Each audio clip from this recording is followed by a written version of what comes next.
Hi, I'm Sarah Dawkins and I'm the CEO of the Torch Trust.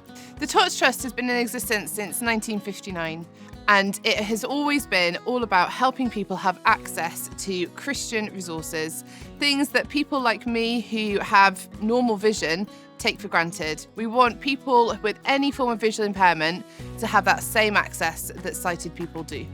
We want them to be able to read the books that they want to be able to read. We want them to listen to podcasts that are relevant to what they're going through and what their life is like. We want them to be able to go on holidays with other people with sight loss and to feel that they belong and that they're part of a community. We simply want to provide them with the same access to Christian life that sighted people take for granted. Talking of holidays, we offer holidays every year to different places in the UK. They're a group holiday. We have time together in the morning, but then we go on trips and we go and see different things nearby. Travelling as someone who has sight loss is really difficult. There's time together, but there's also trips out.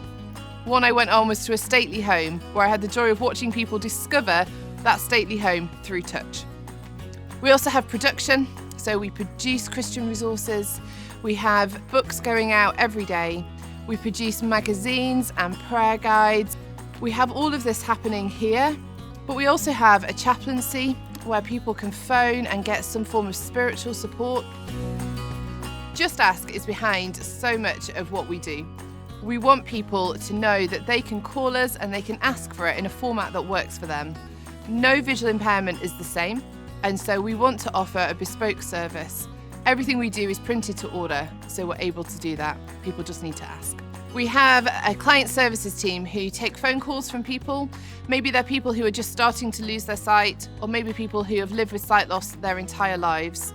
But they're always there for people to talk to and to ask questions of. They're really good at being able to signpost to other places if we can't help. Often when we hear that someone's blind, we assume that they can read Braille.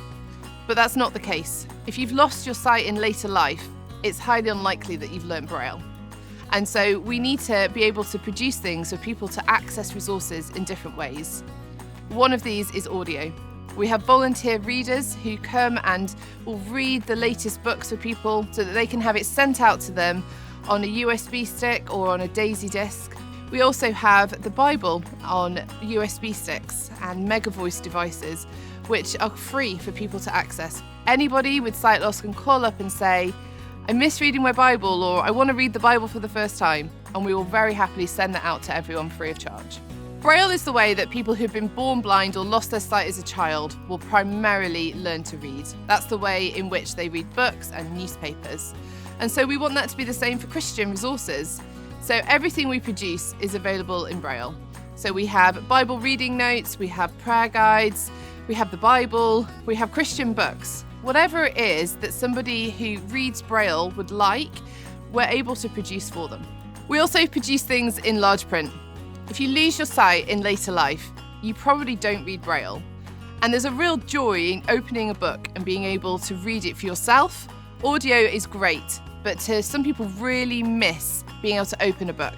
And so we produce things in up to font size 30, which is huge. But it's amazing that people are still able to sit and read a book by themselves. I want Torch to be a place where people of faith or no faith know that they can come, that they'll be loved, that they can belong, that they can have access to things that maybe they can't access now because of their conditions. A place where you can come and know that there are other people who understand what it is to live with sight loss, but also people who have considered that maybe there's a spiritual element to life and want to investigate that. The easiest way to get in touch with Torch is to visit torchtrust.org. So whether you're somebody who's experiencing sight loss or supporting someone else who is, Torch Trust is here for you.